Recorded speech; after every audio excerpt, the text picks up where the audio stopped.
ठीक है, तो क्लास शुरू करते हैं। तो मैंने आपको कल बताया था कि मौर्य काल में साहित्य स्रोत क्या होता है। साहित्य स्रोत में मैंने आपको बताया था कि साहित्य स्रोत के बारे में कि देशी साहित्य से संबंधित जानकारियां मैंने आपको कल दी थी। आज हम लोग बात करते हैं विदेशी साहित्य। मौर्य काल की जानकारी हमको विदेशी साहित्य से भी मिलती है। विदेशी साहित्य में सबसे पहले जिस ग्रंथ से हमको जानकारी मिलती है वो है इंडिका। कौन सी है? इंडिका। इंडिका जो है ये मेगास्थनीज की पुस्तक है। किसकी है ये? मेगास्थनीज के द्वारा लिखी गई ये इंडिका पुस्तक है। इस इंडिका पुस्तक में मौर्यकालीन व्यवस्था का क्या मिलता है? मौर्यकालीन व्यवस्था का उल्लेख मिलता है। अब मौर्यकालीन व्यवस्था का मतलब है कि इसमें शैल व्यवस्था की उल्लेख किया गया है, इसमें अर्थव्यवस्था का भी उल्लेख किया है, इसमें न्याय व्यवस्था का भी उल्लेख किया गया है, इसमें दासों का भी उल्लेख किया गया है। तो आपको जब हम आगे लेक्चर देंगे यानी मौर्य साम्राज्य में पढ़ाएंगे तो उसमें हम बताते जाएंगे कहाँ कहाँ इंडिका में क्या क्या उल्लेख हुआ है। वैसे मैं इंडिका के बारे में पहले बता चुका हूं कि ये मेगास्थनीज के द्वारा लिखी गई पुस्तक है। मेगास्थनीज ने जो देखा समझा उसका वर्णन अपनी पुस्तक में किया, जिसको नाम दिया इंडिका। ये इंडिका लगभग विलुप्त हो चुकी थी।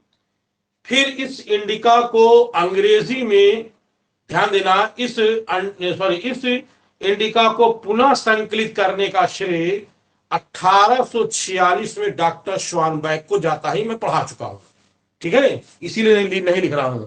1846 में डॉक्टर स्वानबैक ने इंडिका को पुनः संकलित किया। बात समझ रहे? पुनः संकलित किया और पुनः संकलित किया इसको। फिर इसी को जो संकलित की गई इसका अंग्रेजी में अनुवाद किया गया। वो मैं आपको बता चुका हूं कि 1896-98 में इसका अंग्रेजी में डॉक्टर मैकमिलन द्वारा इसका अंग्रेजी में अनुवाद किया गया था। तो ये इंडिका में हमें मौर्यकालीन व्यवस्था का उल्लेख मिलता है। और ये किसकी पुस्तक है? तो ये मेगास्थनीज की पुस्तक है। किसके काल में मेगास्थनीज आया था? ये चंद्रगुप्त मौर्य के काल में। ये किसके काल में आया था? भैया पढ़ाएंगे हम। चंद्रगुप्त मौर्य के शासन काल में भारत आया था। ठीक है, इसके बाद जब मेगास्थनीज के बाद एक और आया था, उसका नाम था डायोनीसियस। उसका क्या नाम था? डायोनीसियस। ध्यान रखिएगा, मेगास्थनीज के बाद आने वाला जो था उसका नाम था डायोनीसियस। डायोनीसियस ये आया था। और ये राजा बिंदुसार, ठीक है, सॉरी बिंबिसार, इसके दरबार में आया था बिंबिसार। ये सम्राट अशोक का पिता और चंद्रगुप्त मौर्य का पुत्र था। डायोनीसियस राजा बिंबिसार के दरबार में आया था। लेकिन दुर्भाग्य इसकी कोई पुस्तक हमको नहीं मिलती है। इसके बाद एक और आया था डाइमेकस ये आया था। डाइमेकस ये किसके दरबार में आया था? तो ये सम्राट अशोक के दरबार में आया था। सम्राट अशोक के दरबार में आया था। इसने भी जो देखा समझा उसका वर्णन किया, लेकिन इसकी भी पुस्तक उपलब्ध नहीं है। कुल मिलाकर के ये जितने भी आए थे मौर्यकालीन व्यवस्था का उल्लेख इन लोगों ने किया है। तो अब आइए हम लोग आगे बढ़ते हैं कि ये इन लोगों ने उल्लेख किया, इसके अतिरिक्त और किसने उल्लेख किया है? इसके अतिरिक्त कह सकते हैं कि गुप्त काल में, ध्यान देना, इसके अतिरिक्त जैसे गुप्त काल में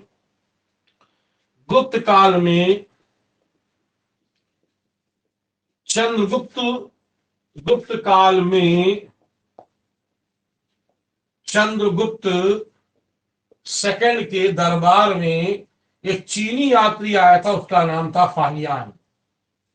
फाहियान ने उल्लेख किया है कि चंद्रगुप्त भाइयों ने उल्लेख किया है कि सम्राट अशोक बौद्ध धर्म में दीक्षित होने से पहले वो एक अत्याचारी शासक था, इसीलिए लोग उसे चंडाशोक के नाम से जानते थे।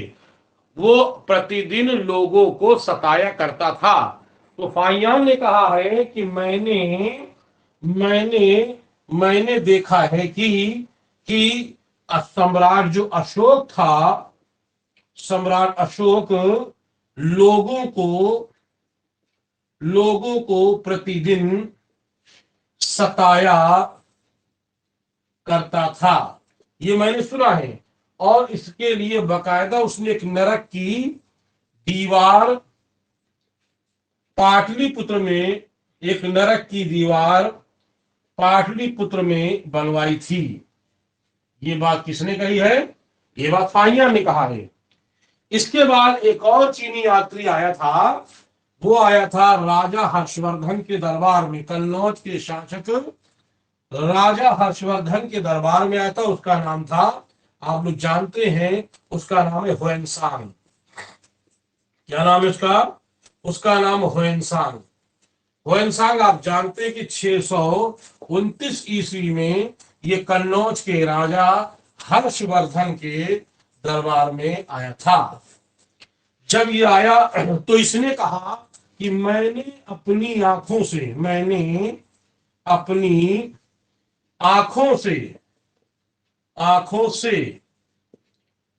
नरक, या नरक कहें, नरक की दीवारों को देखा था। पाटलिपुत्र में मैंने नरक की दीवारों को देखा था। हुएनसांग ने ये बात कही थी जब 629 में आया, उसी के बाद कही थी। यानी विदेशी साहित्य ने मौर्यों के बारे में इन लोगों ने जानकारी दी है। तो इस तरह से ये आपका साहित्य पोर्शन कंप्लीट होता है। इसके बाद आता है आपका पुरातात्विक स्रोत। कौन सा आता है? पुरातात्विक स्रोत। जहां तक कि पुरातात्विक स्रोत की अगर हम बात करते हैं, ध्यान देना, तो पुरातात्विक स्रोत में मैं इसमें जो मूल जो हमें जानकारी देगा वो देगा आपको अभिलेख। क्या देगा? अभिलेख। मैं आपको बता चुका हूं कि अभिलेख को 3 भागों में बांटते हैं। अभिलेख को मैं पीछे पढ़ा चुका हूं आपको। अभिलेख को 3 भागों में बांटते हैं। एक होता शिलालेख, अशोक के समय की शिलालेख की मैंने आपको बताया था, इनकी संख्या मैंने बताई थी 14 है।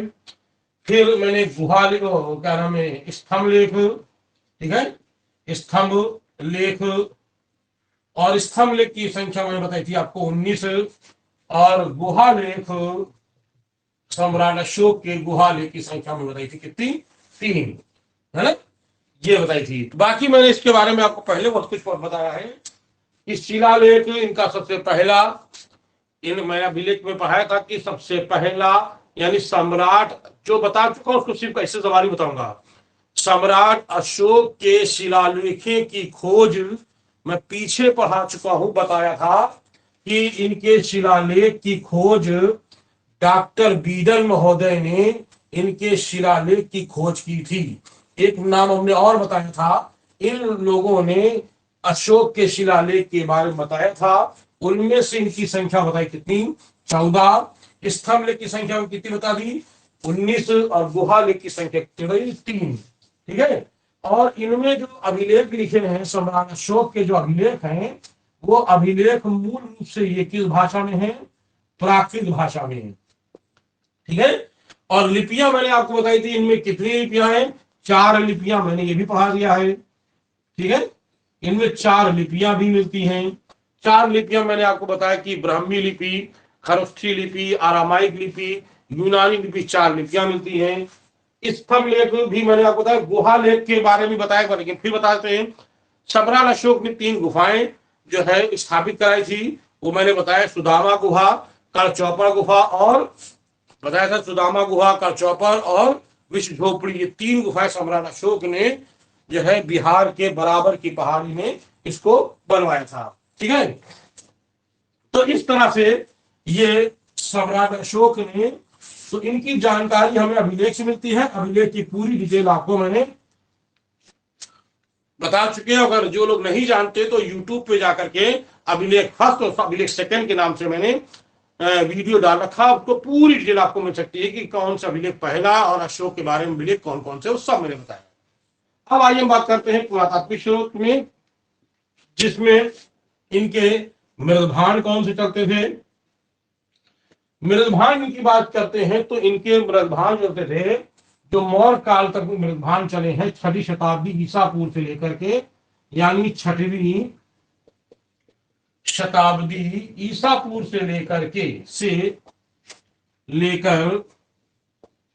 लेकर मौर्य काल तक की जो इनके मृदभांड चले हैं वो कौन से हैं, तो आप याद कर लीजिएगा, उत्तरी काली पालिश वाले मृदभांड, उत्तरी काली पालिश वाले मृदभांड, ठीक है। इसको कहते हैं उत्तरी काली, यानी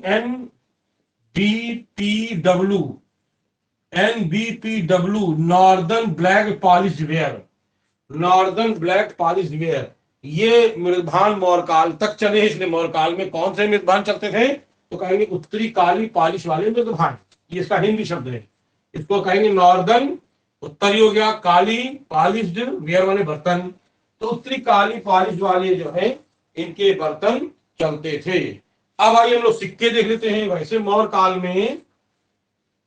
मौर्य काल से पहले जो सिक्के चले हैं वो सिक्के मूल रूप से जो चले हैं वो स्टार्टिंग में तो चला था, जब कोई सिक्का नहीं था तो चलता था पंचमार्क आहत सिक्के। इसके भी मैंने बहुत सारी डिटेल डाल रखी है। अगर आपको और ज्यादा जानना है तो आप यूट्यूब पे भी देख सकते हो, और मैंने वीडियो भी डाल रखा है कि पंचमार्क आहत सिक्के क्या होते हैं, आप उसको यूट्यूब पे देख सकते हैं। तो पंचमार्क आहत सिक्के ये मौर्य काल तक चलते थे, मौर्य काल तक चले हैं। लेकिन जब चंद्रगुप्त मौर्य आया तो चंद्रगुप्त मौर्य ने और बिंबिसार ने, अशोक ने भी कई प्रकार के और सिक्के चलाए। जैसे अभी आगे आपको पढ़ाएंगे, लेकिन फिर भी बता देता हूं। जैसे पड़ धारण, पड़ जो है मौर्य काल में सबसे ज्यादा वो सिक्का चला है जिसको कहते हैं पड़, चांदी का सिक्का होता था। इसके अलावा माशक और अर्धमाशक, माशक भी जो होता था वो तांबे का सिक्का होता था। ये भी हमारा जो है मौर्य काल में चला है। जब आपको मौर्यकालीन व्यवस्था बताएंगे तो उसमें हम सिक्कों के बारे में डिटेल बताएंगे कैसे क्या है, ठीक है। तो ये है आपका पुरातात्विक स्रोत में मैंने अभी आपको जाना है क्या क्या चीजें। अब आइए हम लोग यहां से चाहते तो मैं सीधे, अब देखिए 1.5 लेक्चर कम से कम हो गया, इसका आधा समय इसका लगभग मान लीजिए हो गया, और कल 1 लेक्चर हो गया था। यानी केवल हमने मौर्य काल की जो है जानकारी प्राप्त करने के लिए साहित्यिक पुरातात्विक पर कम से कम मैंने 1.5 लेक्चर लिया है। क्यों लिया है, क्वेश्चन पूछते हैं कि वर्तिका पुस्तक, कात्यायन की वर्तिका में क्या उल्लेख किया गया है, तो मौर्यों के पतन का उल्लेख किया है, मैंने आपको बताया। आपको कालिदास के मालविकाग्निमित्र में क्या उल्लेख मिलता है मौर्य को, तो उसको मैंने बताया आपको क्या है। तो ऐसे में क्वेश्चन उठते हैं, इसलिए मैंने बताया, मजबूरी बताना है। चाहते तो मैं डायरेक्ट शुरू करता, चंद्रगुप्त मौर्य ये है और चाणक्य ये और यहां स्टार्ट नहीं। पढ़ना है तो डिटेल पढ़िए, अन्यथा मत पढ़िए, क्योंकि हिस्ट्री अगर एक बार पढ़ लिया तो वही पढ़ना है। ये नहीं कि आज हमारे पास पढ़ रहे हैं कल किसी और के पास पढ़े, नहीं।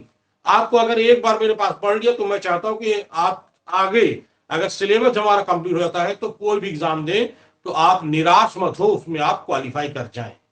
बस शर्त यह है कि आप जब तक मेहनत आप नहीं करेंगे तब तक सिलेक्शन नहीं हो सकता है। हमारा काम होता है बताना, सही रास्ता दिखाना, और आपका काम होता है मेहनत करना और सही जाके एग्जाम लेना। कुछ लोग क्या करते हैं कि वो बहुत ओवर कॉन्फिडेंस भी चले जाते हैं। ऐसे ही आज एक स्टूडेंट मेरे पास आया ऑफलाइन में, पुराना स्टूडेंट था, तो आया कि सर पेपर तो बहुत अच्छा किया है लेकिन एक गलती मैंने कल देखी। मैंने कहा गलती देख ली भाई?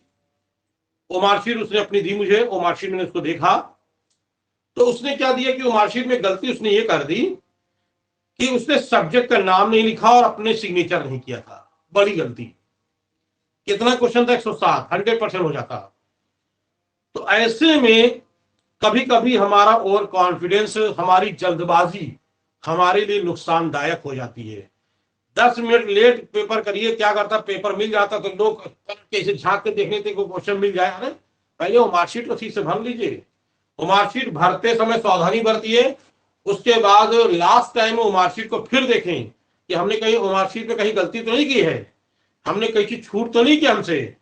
क्योंकि अब चाहे आप पीसीएस का एग्जाम दें, यानी चाहे सिविल का एग्जाम दें, चाहे माध्यमिक का कोई एग्जाम दें, अगर आप वो मार्कशीट नहीं भर पाते हैं तो ना तो एक अच्छे आप टीचर बनने लायक कहलाएंगे और ना एक अच्छे प्रशासक कहलाएंगे।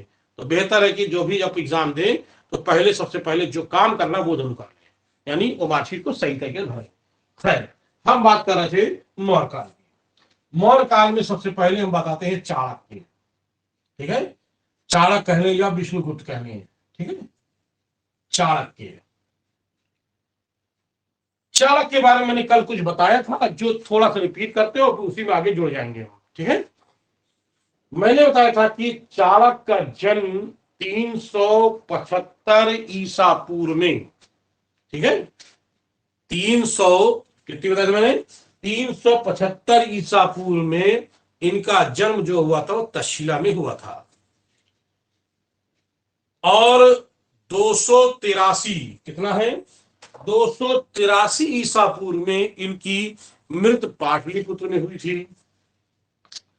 इनकी मां का नाम नहीं मिलता, पिता का नाम इनके जो मिलता है, एक जगह इनके पिता का जो नाम मिलता है वो मिलता है कपिल, और एक का नाम मिलता है चाणक्य। इनके पिता का नाम मिलता है चाणक्य और एक जगह इनके पिता का नाम मिलता है कपिल। तो ये दो नाम मिलते हैं और इस तरह से पत्नी का नाम यशोमती नाम मिलता है। गरीब थे लेकिन ज्ञानी थे। एक दिन इनकी पत्नी यशोमती, पत्नी का नाम क्या बताया मैंने, पत्नी का नाम यशोमती, एक दिन इनकी पत्नी एक एक प्रोग्राम में जाती है, एक सम्मेलन में जाती है। वहां पर उनकी बहनें आई हुई होती हैं और वो एक अच्छे परिवार से होती, समृद्ध से होती हैं। तो वो एक मतलब बहनें जो है उसको चिढ़ा रही होती, या ये कह लीजिए उनको, इसको एक तरह से लज्जा फील हो रही थी, आत्मग्लानि हो रही थी, या कह लीजिए इसको बेइज्जती महसूस कर रही थी। यशोमती आई और आने के बाद वो आई और आने के बाद उसने अपने पति, जिससे चाणक्य, विष्णुगुप्त, कौटिल्य, जो भी कहने मैंने 9 नाम बताए थे, हेमचंद के अभिधान चिंतामणि में इसके 9 नाम मिलते हैं, मैंने आपको नाम बताए हैं, कई बार बता चुके हैं। तो वो उससे कहती है, यानी वो कहती है अपने पति से कि आप इतने ज्ञानी हैं तो यहाँ का राजा जो घनानंद है, नंद वंश का, वो यहाँ दान करता है, तो जिस समय दान करता है तो आप जाइए, आप भी ज्ञानी हैं, तो दान करता तो आप भी लीजिए जाके दान। अब क्योंकि गरीब थे तो ये गए और उस स्थान पर, क्योंकि ज्यादा इनको अंदर था कि मैं बहुत बड़ा ज्ञानी हूं, तो ये उस स्थान पर जा, उस भुक्तिशाला में जहां बैठ गए जाकर के, जहां पर वहां का राजपुरोहित जो बड़ा नंद वंश का व्यक्ति, जो पुरोहित टाइप का था, वो बैठता था। जब घनानंद ने देखा तो घनानंद ने उतरने कहा, लेकिन ये नहीं उतरे, तो उनको जबरदस्ती उनको उतारा गया, जटा पकड़ के, इनकी जटा मतलब बाल पकड़ इनको नीचे उतार दिया गया। क्रोध में आके उन्होंने अपनी जटा खोली और कहा, उन्होंने क्रोध में अपनी जटा जो थी खोल दी और कहा कि मैं जब तक इस जटा को नहीं बांधूंगा, जब तक कि मैं नंद वंश का नाश नहीं कर दूंगा। यहां से फिर वो आगे बढ़ जाता है, क्या घटना होगी वो आगे भी जोड़ देंगे आकर के। एक घटना और घटती है कहानी तौर पे। एक दिन इसकी मां चाणक्य की, कौटिल्य कह लें या विष्णुगुप्त कह लें, एक दिन इसकी मां इसको भोजन करा रही होती है और भोजन कराते कराते वो रोने लगती है। तो बोलती, मां क्यों रो रही हो? बोली, बेटा तुम्हारे भाग में राजयोग लिखा हुआ है। कौन से हिस्से में राजयोग लिखा? उसने पूछा। कहा तुम्हारे दांत में लिखा। इतने क्रोधित थे कि उन्होंने घूसा मार के अपना दांत तोड़ दिया। कहने का मतलब है कि ये जो चाणक्य थे बहुत ही क्रोधित प्रवृत्ति के ये व्यक्ति थे, एक पुरोहित आगे चल के बनेंगे जो एक पंडित थे। इस तरह से कई घटनाएं इनसे जुड़ी, 1-2 घटनाएं मैंने आपको बताई है। उनको एक ऐसे बालक की जरूरत थी जो नंद वंश का नाश कर सके, एक ऐसे व्यक्ति की जरूरत, बालक नहीं कहेंगे, एक ऐसे व्यक्ति की जरूरत थी जो नंद वंश का नाश कर सके। और ऐसे नाश करने के लिए वहां से वो निकल पड़े थे। और उनको एक बालक मिला जिसको हम आगे चल करके चंद्रगुप्त मौर्य के नाम से जानते। तो कौन है ये चंद्रगुप्त मौर्य, आइए जो देखते हैं।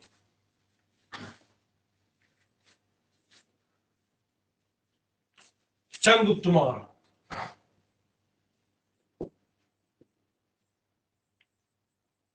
चंद्रगुप्त मौर्य का समय मैंने कल बताया था 323 से लेकर के 298 ईसा पूर्व। चंद्रगुप्त मौर्य,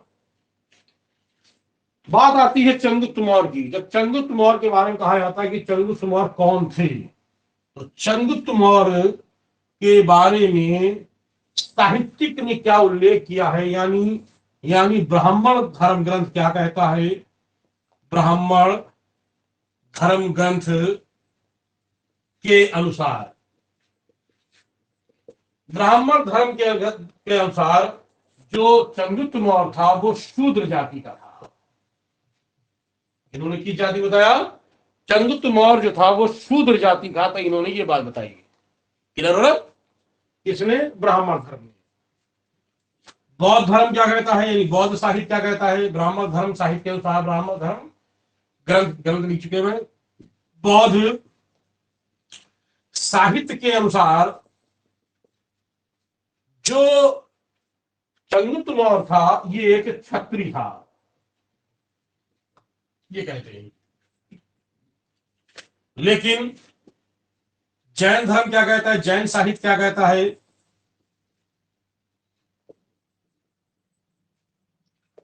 जैन साहित्य के अनुसार, ध्यान देना, जैन साहित्य के अनुसार ये एक साधारण व्यक्ति था। क्या था, ये एक साधारण व्यक्ति था, ध्यान रखिएगा। जैन साहित्य के अनुसार ये एक साधारण व्यक्ति था। ये बात किसमें हमें मिलती है, इन लोगों ने बताया है। तो ब्राह्मण धर्म ग्रंथों में जैसे मुद्रा राक्षस में चंद्रगुप्त मौर्य को कहा गया है शूद्र जाति का बताया गया है। या इसे कुलहीन, ये क्या कहते हैं इसको, या कुलहीन, यानी कोई कुल नहीं है, इसीलिए इसको ये कहा गया है। ठीक है। अब आइए बौद्ध साहित्य क्या कहता है। ये हो गया बौद्ध साहित्य, दिव्योदान। ठीक है। बौद्ध साहित्य दिव्योदान के अनुसार जो चंद्रगुप्त मौर्य था वो एक क्षत्रिय था। क्या था, चंद्रगुप्त मौर्य एक क्षत्रिय था। ये बात हमें बौद्ध साहित्य दिव्योदान से पता चलता है। क्यों, क्योंकि दिव्योदान में लिखा हुआ है कि बिंबिसार और अशोक ये दोनों ही क्या थे, क्षत्रिय थे। जब पुत्र और पौत्र अगर क्षत्रिय है तो दादा तो क्षत्रिय होगा ही। ये बात किसमें होती है, दिव्योदान ग्रंथ में हमें इसका उल्लेख मिलता है। ठीक है। इसी तरीके से बौद्ध ग्रंथ महावंश में भी चंद्रगुप्त मौर्य को क्षत्रिय कहा गया है। क्या कहा गया है, क्षत्रिय कहा गया है। नोट कर लीजिएगा। है ये ग्रंथ पूछते हैं किस ग्रंथ में क्या कहते हैं, क्षत्रिय कहा गया है। और इस तरह से हम लोग आगे बढ़ते हैं, इनको क्षत्रिय कहा गया। लेकिन जैन साहित्य क्या कहता है, इनको साधारण परिवार बताता है। अभी मैंने बताया जैन साहित्य में परिशिष्ट पर्वन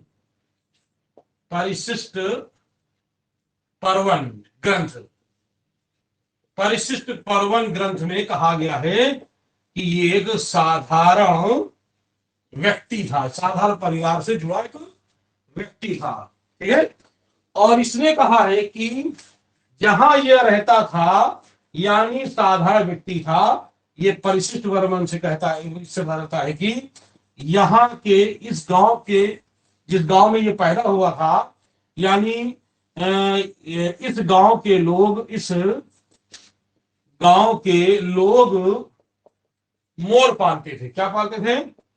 मोर पालते थे। समझिएगा, इस गांव के लोग मोर पालते थे, मोर पालते थे, इसलिए इसमें लग गया मोर। मोर पालने के कारण लग गया मोर, इसीलिए इसको कहते हैं चंद्रगुप्त मौर्य। याद रखिएगा, इसीलिए इसको क्या कहते हैं? चंद्रगुप्त मौर्य। तो जैन साहित्य ने इनको कहा है कि ये लोग मोर पालने के कारण ये लोग मोर कहलाए, ये कहता है जैन। अब विदेशी यात्री क्या कहते हैं? विदेशी यात्री क्या कहते हैं? किन्होंने क्या कहा है? विदेशी यात्री में जैसे जस्टिन, प्लूटार्क, ठीक है, जस्टिन प्लूटार्क, ठीक है, जस्टिन प्लूटार्क, कर्टियस, डायोडोरस, ठीक है, कर्टियस, कर्टियस, डायोडोरस आदि, इन सब लोगों ने चंद्रगुप्त मौर्य को निम्न कुल का बताया है, निम्न कुल का बताया है। याद कर लीजिएगा, इन सब लोगों ने क्या कहा है कि ये जो थे ये निम्न कुल के माने जाते हैं। इसी तरीके से Rajputana gazetteer, Rajputana gazetteer, gazetteer, टियर, राजपूताना गजेटियर इनको क्या कहता है? कहता है कि ये एक राजपूत थे। क्या थे? चंद्रगुप्त मौर्य एक राजपूत। गजेटियर क्या होता है इधर समझ लें। गजेटियर उसे कहते हैं हर प्रांत का, हर एक शहर का पूरी जानकारी, जिसमें बायोडाटा जिसमें होती है, पूरा एक तरीके से उसका जो कहानी होती कि कितनी यहाँ भाषा भाषी लोग रहते हैं, कितने क्या, उसे कहते हैं गजेटियर। जैसे यूपीएससी जब एग्जाम कराती तो अपना एक बहुत बड़ा गजट भेजती कि यूपीएससी क्या क्या कराता है, यानी दिल्ली वाली। तो इसलिए राजपूताना गजेटियर ने चंद्रगुप्त मौर्य को क्या कहा है? राजपूत कहा है। इस बात को ध्यान रखिएगा, ठीक है। अब आइए हम लोग आगे बात करते हैं। यूनानी लेखकों ने इनको निम्न कुल का तो बताया है, लेकिन और क्या कहा है इनको, ये देख लेते हैं। जैसे Strabo Arrian Justin, Strabo Arrian Justin, Justin ने चंद्रगुप्त मौर्य को कहा, क्या कहा है? इनको कहा है एंड्रो, इनको क्या कहा है? इनको कहा है सैंड्रोकोटस। ध्यान रखिएगा, सैंड्रोकोटस। ये क्वेश्चन पूछा जाता है, सैंड्रोकोट्स, ये नाम दिया टादा है। ये चंद्रगुप्त मौर्य को सैंड्रोकोट्स कहा गया। ये बात किसने कही है? स्ट्रैबो ओरियन जस्टिन ने ये चंद्रगुप्त को कहा है सैंड्रोकोट्स।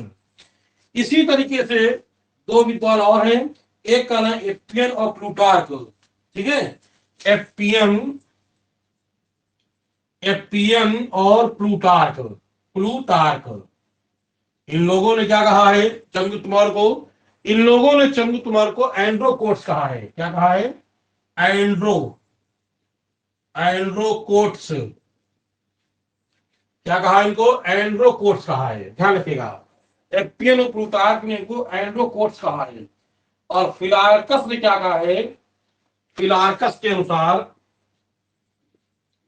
फिलार्कस के अनुसार चंद्रगुप्त मौर्य को इन्होंने क्या कहा है? तो आप कहेंगे सैंड्रोकोप्टस। क्या नाम दिया है? सैंड्रोकोप्टस, ये नाम। चंद्रगुप्त मौर्य को फिलार्कस ने सैंड्रोकोप्टस के नाम से उल्लिखित किया है। ठीक, याद रखिएगा। इन सब नामों का एक नाम 1793 में विलियम जोन्स ने इसका, इन सभी नामों का एक नाम दिया। क्या नाम दिया? इन सभी नामों का, मैं इसको मिटा देता हूं थोड़ा से, ये ठीक है, यानी ये और ये, इन तीनों नामों का एक नाम 1793 में विलियम जोन्स ने एक नाम दिया, और वो नाम दिया था क्या? चंद्रगुप्त मौर्य। इन सब नामों का एक नाम चंद्रगुप्त मौर्य। ये बात किसने कही है? विलियम जोन्स ने। तो ये बात समझ ली अच्छी तरीके से कि ये क्या है कहानी, अब आपको समझ में आ जाएगा। ये वो मैंने फैक्ट बताए हैं जो आप अक्सर जो है गलती कर देते हो, ये गलती नहीं होना चाहिए। चलिए आगे बढ़ते हैं।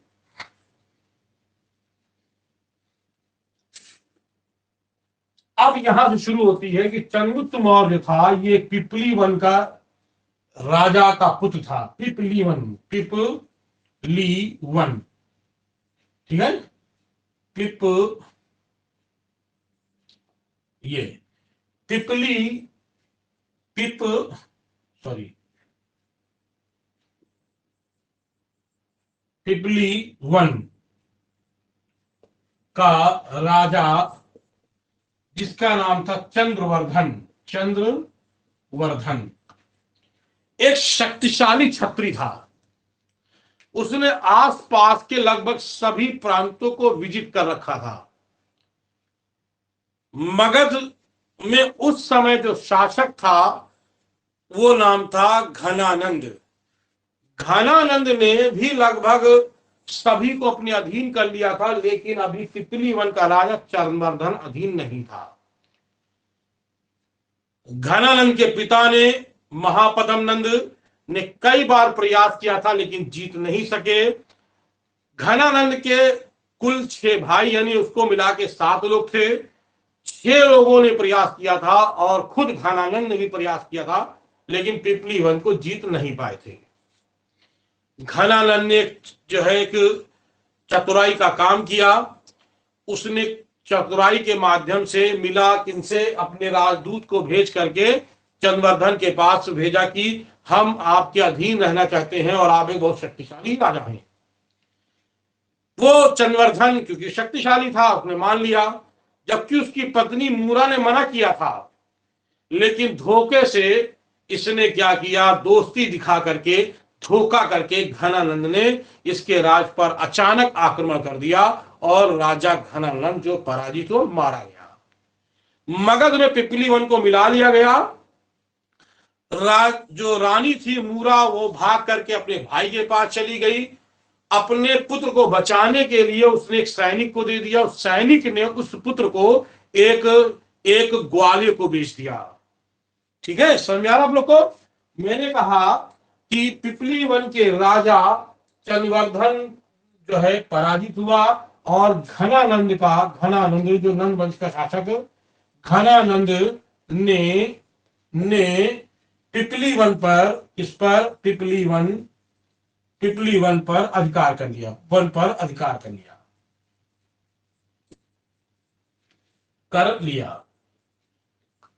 ठीक है। इसकी पत्नी मूरा वो पाटलिपुत्र चली गई। कुछ समय तक तो कैद भी थी ये, लेकिन इसका जो पुत्र था, जिसका नाम था चंद्रगुप्त मौर्य, जो इसका पुत्र था चंद्रगुप्त मौर्य, वो जो है वहां से निकला और किसको? एक ग्वाले को बेच दिया। ठीक है, किसको बेचा था? ग्वाले को। ये ग्वाले को बेच दिया गया था। ठीक, किसको? चंद्रगुप्त मौर्य को। फिर ग्वाले ने एक शिकारी को बेच दिया।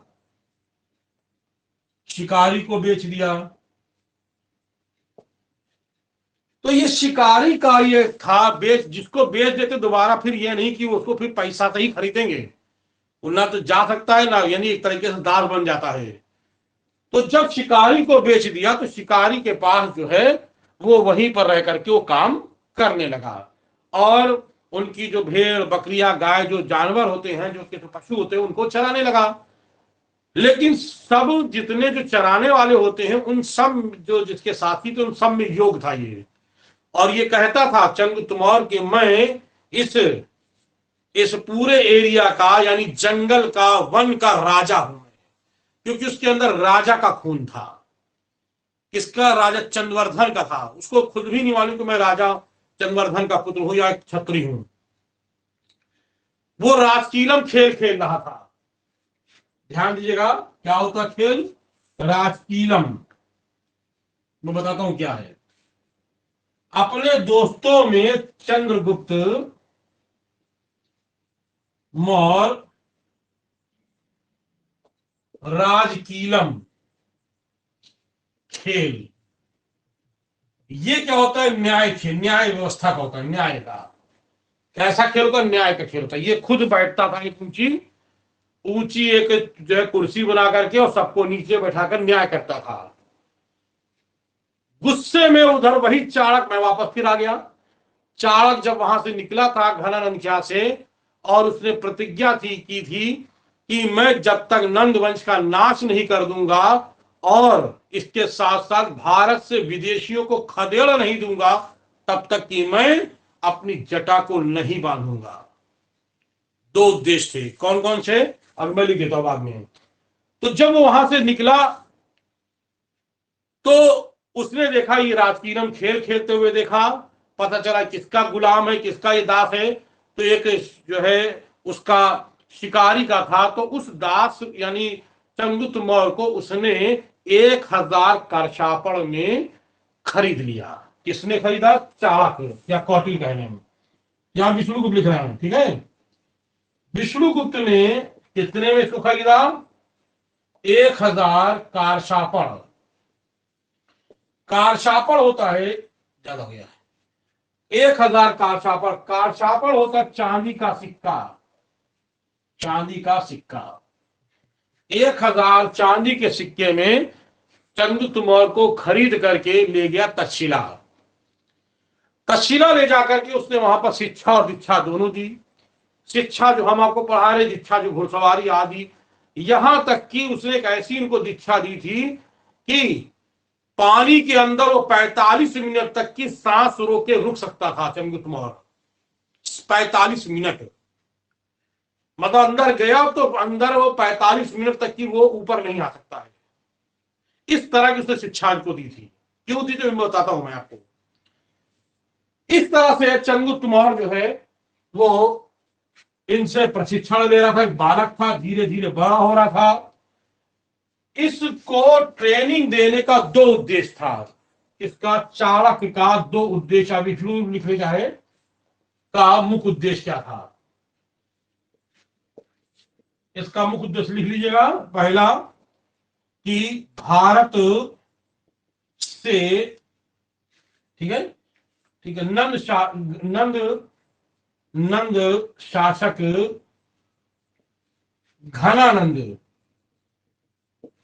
घनानंद से मुक्ति दिलाना, मुक्ति दिलाना।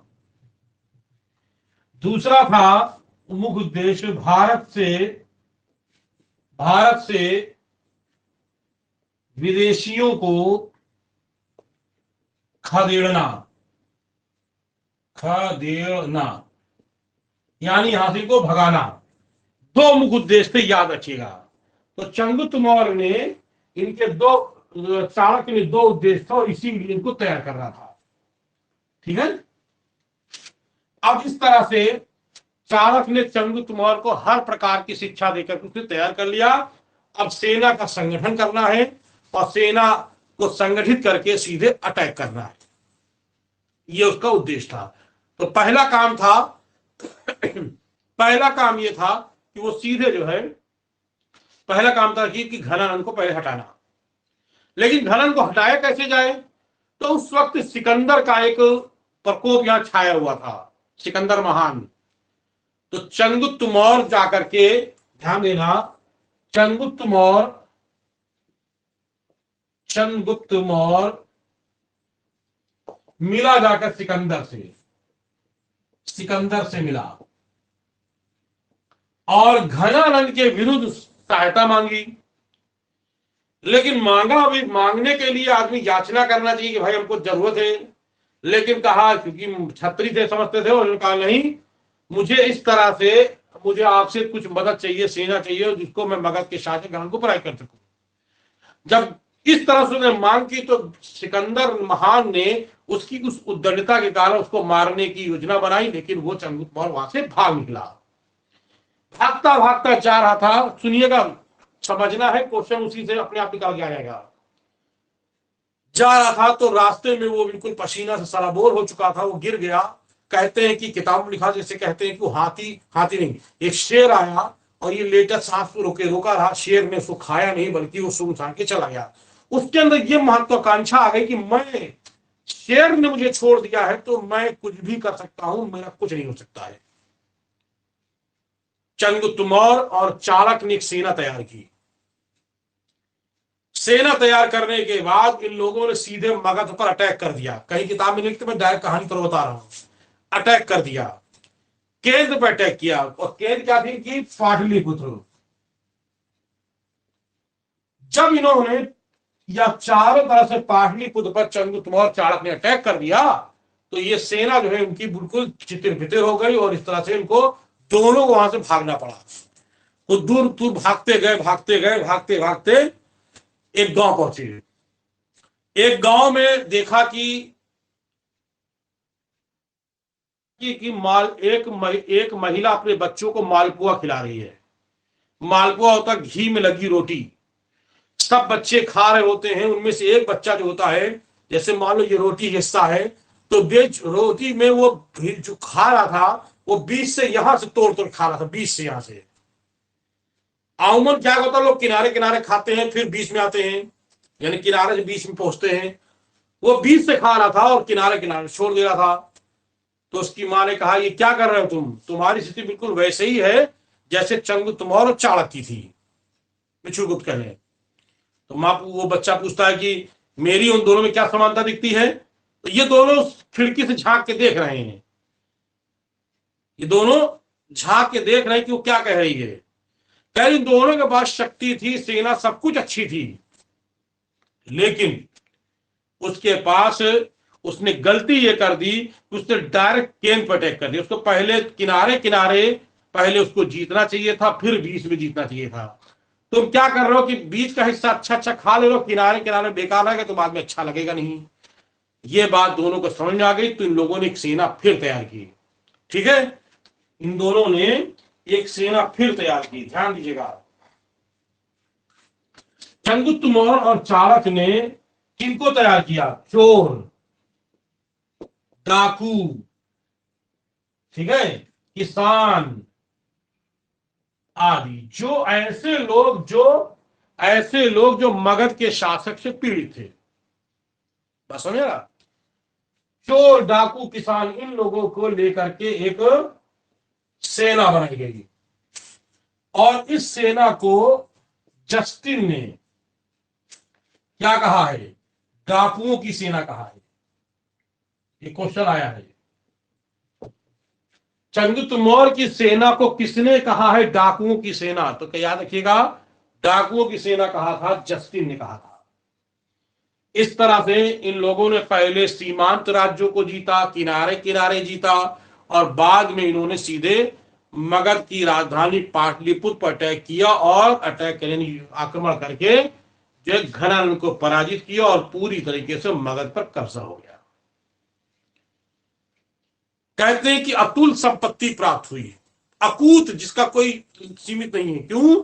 क्योंकि घनानंद जो था, वो नंद जो शासक घनानंद था, उससे जो सोना का, उसको बहुत, सोना जो धातु होती है, यानी सोना जो पहनते हैं, सोना चांदी, उसको बहुत प्यारा था। तो वो कहते हैं अपने धन को समुद्र की गर्भ में छुपा रखा था। खुद 30 मिनट तक कि वो पानी के अंदर रह सकता था, कोई भी नहीं जाता था। से अपना बीच समुद्र में जाकर के, यानी बीच उसमें जाकर के, वो पूरा समुद्र कह ले या पानी कह ले, जा करके वहां पर सबको रोक देता था। खुद जो है, जो टैक्स में जो सोना मिलता था उसको नीचे ले जा करके वो अपने गर्भ में, यानी समुद्र के या पानी के गर्भ में जाके रख देता था।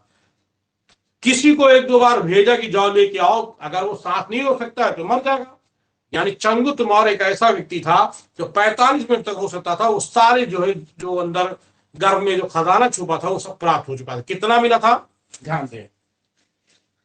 कहते हैं कि जब चंद्रगुप्त मौर्य पराजित हुआ, तो पराजित हो ये धन पराजित हुआ, तो इसको यहां से कितना क्या क्या मिला, ध्यान दें। इसको यहां से अकूट संपत्ति प्राप्त हुई, और अकूट संपत्ति प्राप्त होने के बाद क्वेश्चन नहीं आएगा, और इस तरह से चंद्रगुप्त मौर्य बन गया मौर्य वंश का राजा, यानी ये बन गया राजा। कब बना, 323 ईसा पूर्व में चाणक्य ने चंद्रगुप्त मौर्य को यहाँ का शासक बनाया था। इस बात को ध्यान रखिएगा, ठीक है। कहते हैं कि प्लूटार्क ने क्या कहा है इसके बाद, प्लूटार्क कहता है, प्लूटार्क के अनुसार चंद्रगुप्त मौर्य ने 6 लाख सेना लेकर चंद्रगुप्त ने पूरे भारत को रौंद डाला था।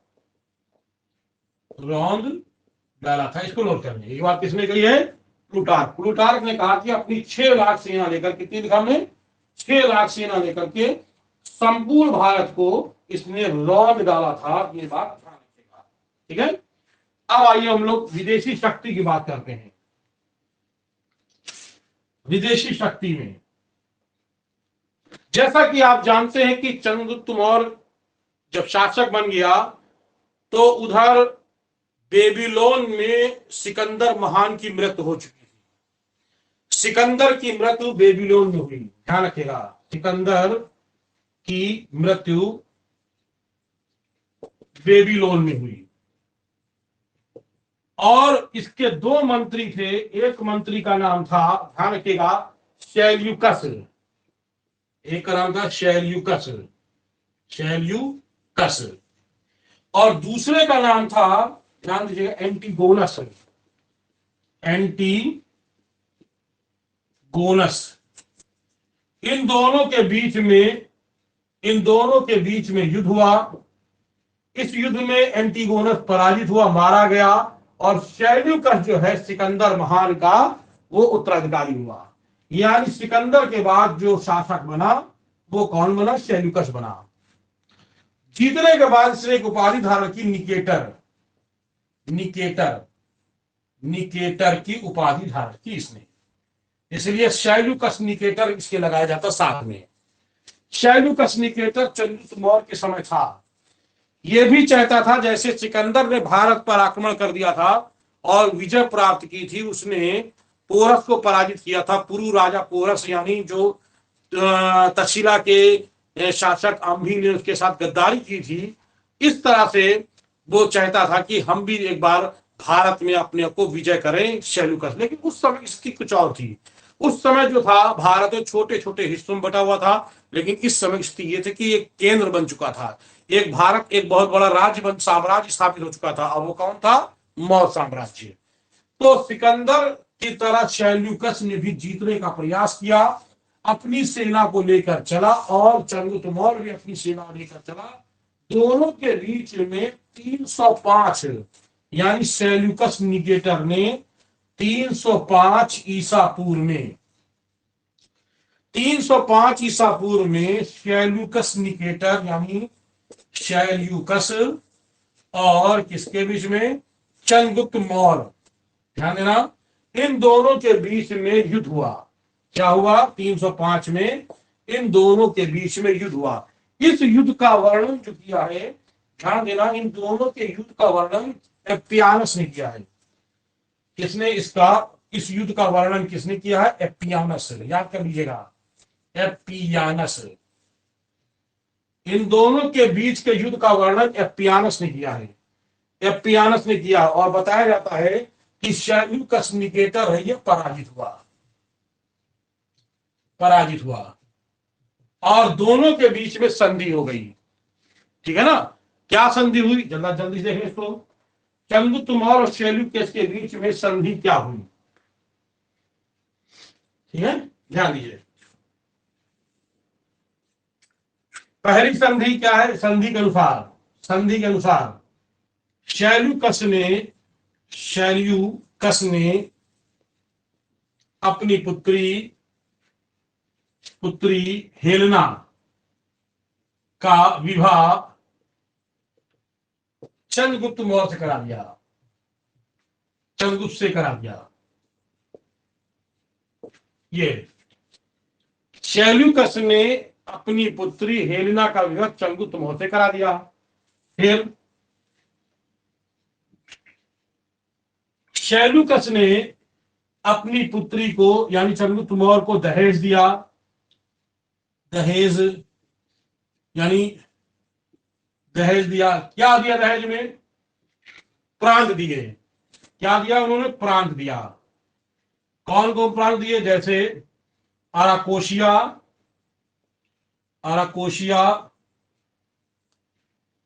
पैरोपनिस्डाई,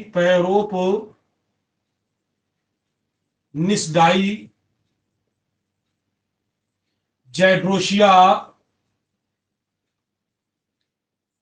एरिया।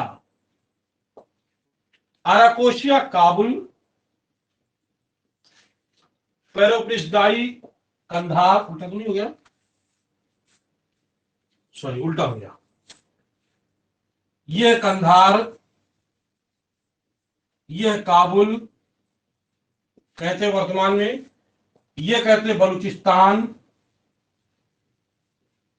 और ये कहते हैं एरिया को हेरात।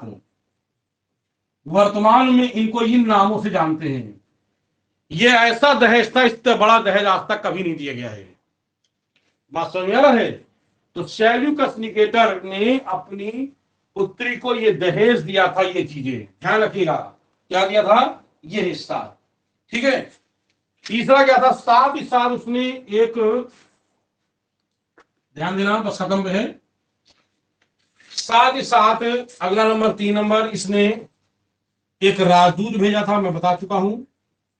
राजदूत भेजा था, उसका नाम था मेगस्थनीज। ये फिर चौथा नंबर क्या है? ये सब जो है शैल्यूकस ने किया था, लेकिन चंद्रगुप्त मौर्य ने शैल्यूकस को 500 हाथी, क्या दिया था? 500 हाथी इनाम में दिया था। यानी उपहार के तौर पर कितना दिया था? 500 हाथी जो है ये इनाम नहीं कहेंगे, उपहार की, इनाम अलग गलत हो जाएगा। उपहार में क्या दिया था? 500 हाथी उपहार में दिया था, चंद्रगुप्त मौर्य ने दिया था। और इस तरह से चंद्रगुप्त मौर्य का साम्राज्य जो है वो पूरी तरह से स्थापित हो चुका था। और चाणक्य जो है वो उनका मंत्री था, पुरोहित भी था, सलाहकार भी था, सब कुछ था। और इस तरह से चंद्रगुप्त मौर्य ने, ध्यान देना, चंद्रगुप्त मौर्य ने जैसा कि रुद्रदामन के जूनागढ़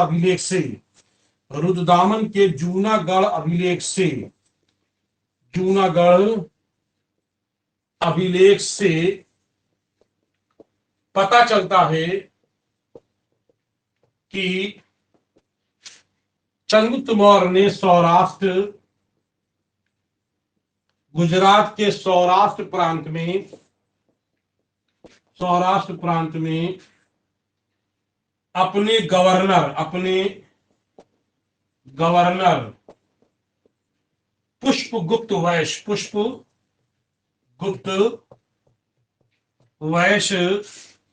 के द्वारा,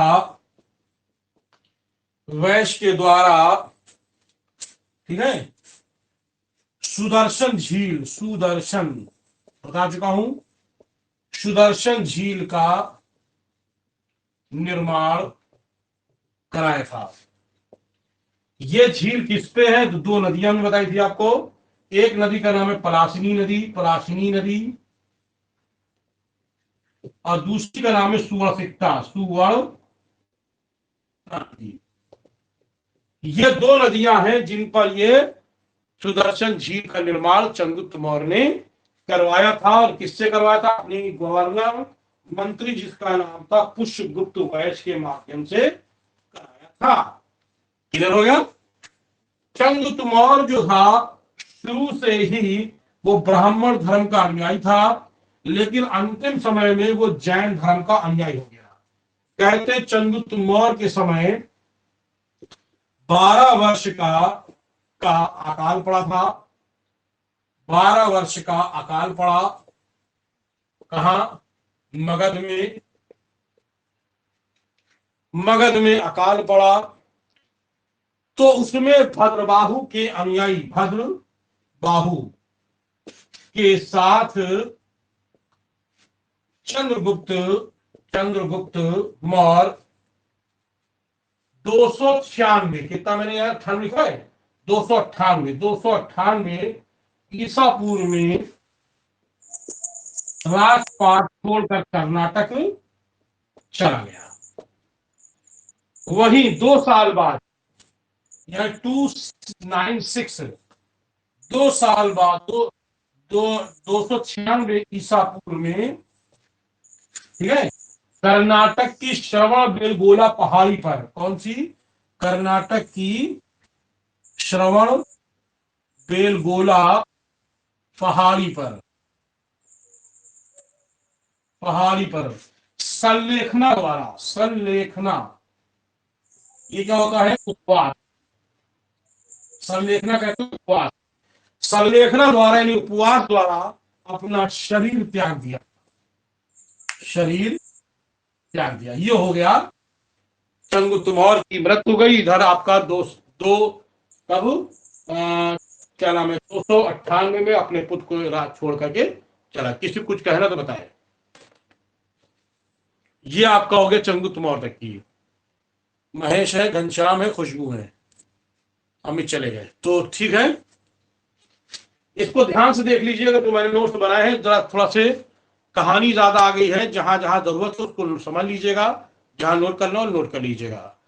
बाकी कल हम इसके आगे पढ़ाएंगे, लेकिन इसको पहले बना लीजिएगा, तब आगे हम लोग चलते हैं। ठीक है, चलिए, गुड नाइट। किसी कुछ कहना है?